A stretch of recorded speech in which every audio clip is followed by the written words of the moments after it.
Welcome back to the Gotham Beyond podcast. This is episode number 6, and today we're going to be talking about not muscle, not about flight or speed or heat rays. Today we're talking about one power in the entire DC hero system that can change everything in a scene without ever making contact. Today's episode is all about the power of illusion. The power that I enjoy, a power that I like. It makes you really think when you use this power. You'll find it on page 56 of the core book, buried in the powers list between invulnerability and invisibility. Easy to kind of skip past, but you really shouldn't. Illusion is one of the most versatile, disruptive, and outright fun powers in the entire game. And it doesn't care about your stats, it doesn't care about how strong you are. What it does care about is what you believe. You can't say, I disbelieve, because this isn't Dungeons and Dragons. Hey, if you have a moment, head over to Spotify and give us a rating over there on Spotify or Apple Podcasts. Or if you're interested, you can go to youtube.com/at Gotham Beyond, because that is our YouTube channel where these get backed up into, and people enjoy it on YouTube. So head over there and subscribe and like that channel and share it out to other people that want to know more about DC heroes. Anyway, so here's the basics about the power. The illusion power lets your character make others see what he wants them to see. That's it. It doesn't create real matter. You can't walk across an illusionary bridge. You fall. But you might believe the bridge is there until it's too late, kind of like the Wile E. Coyote when he goes off the cliff. Yeah, I'm showing my age there, but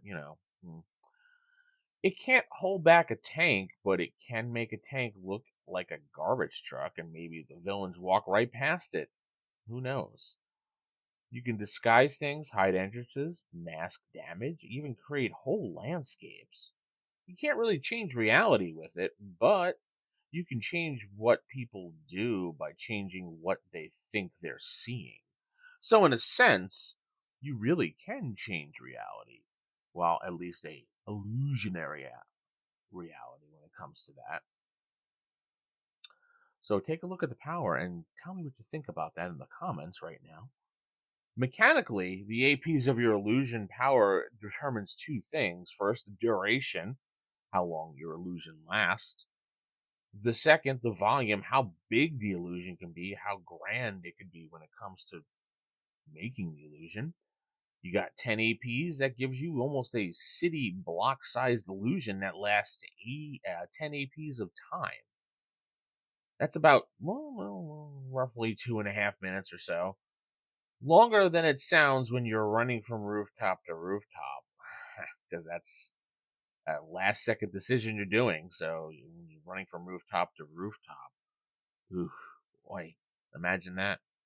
Now here's the trick. When the illusion's about to expire, you can recast it. Same exact illusion, just reset the clock when you recast it.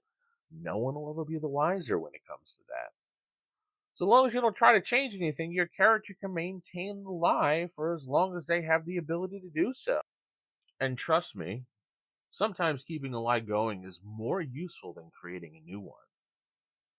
But don't get too cocky. Illusions can't fool just anyone. The game gives every character a chance to see through the fake. It's a perception check. The target rolls against your illusion APs, which act as both OV and RV. But here's the real twist. The GM rolls it secretly. You as the player don't know if the illusion was seen through or not. Even better, if the check fails, the character has no idea whether the illusion is real or if they weren't smart enough to tell. It's kind of where the fun in the roleplay begins here. Say you cast an illusion of a glowing portal on a rooftop. The villain rolls a check to see if it's real. The GM rolls behind the screen, nods, and doesn't say a word. Oh, that's just the way to handle it. I love it that way. Now the villain has a choice: walk through it, avoid it, or shoot at it. Whatever they do, it's based on what they believe is happening at the moment. You just change the story in a way that is hard to do because you're changing the reality without actually really changing the reality of the situation. I ran a session once where there was an illusionist hero who made a wall vanish to make it look like there was an open hallway. Think of how the Wile E. Coyote would paint the fake tunnel, thinking that the Roadrunner would just run right through it, or get smashed into it, even though he'd run right through it anyway. But he'd be like, "What?" Yeah, that's a great. I don't know why I keep going back to that because it just reminds me. So then a group of mercenaries chasing them ran through the fake corridor. They thought it looped around. They were sure of it. They get stuck in a storage closet with a locked door, no exit. And by the time they realize that the hero has already left the building, didn't fire a shot, the power of illusion is all they used. So you could plaster it up against that wall, make it a fake corridor that loops around, and meanwhile they run into this, storage area. It's like, huh? And or run into a wall. It's even better. Make it a fake illusion hallway, and then they run dead sprint into the wall and knock themselves right out. Now, here is where we get a little crunchy. Illusions can't cause physical damage. You can't drop an illusionary rock on someone. You can't punch someone with a fake hand. I mean, well, you can. It just really won't do any damage. It just messes with their head, so to speak. If a living target believes they've been hurt, if they think they got burned or shot, they take mental damage. Normal wraps based on how strongly they believe it. So yeah, an illusionary flamethrower won't scorch your costume, but it might shake you hard enough to knock you out cold. And the damage is resisted by the target's mind, not their body. That matters.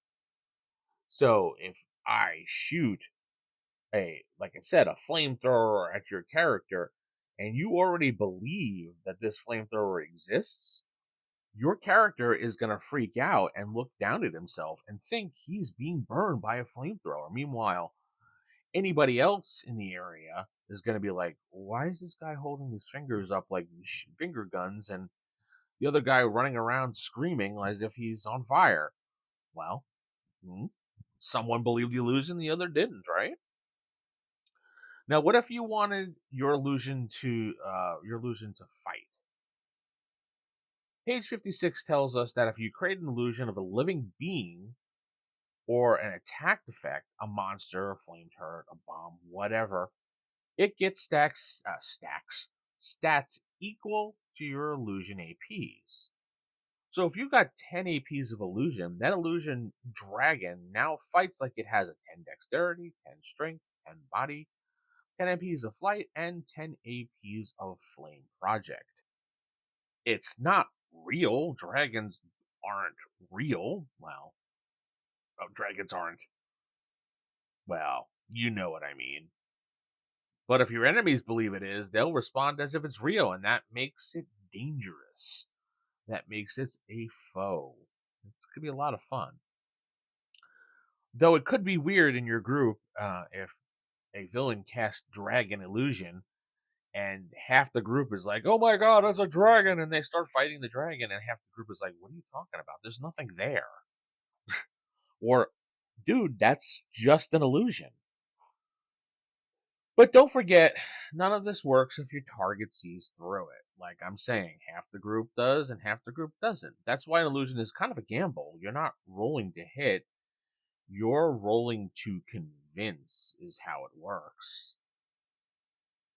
And when you fail, the magic vanishes, the lie unravels. So, half the group doesn't see it, half the group does. Kind of an interesting role playing situation, don't you think?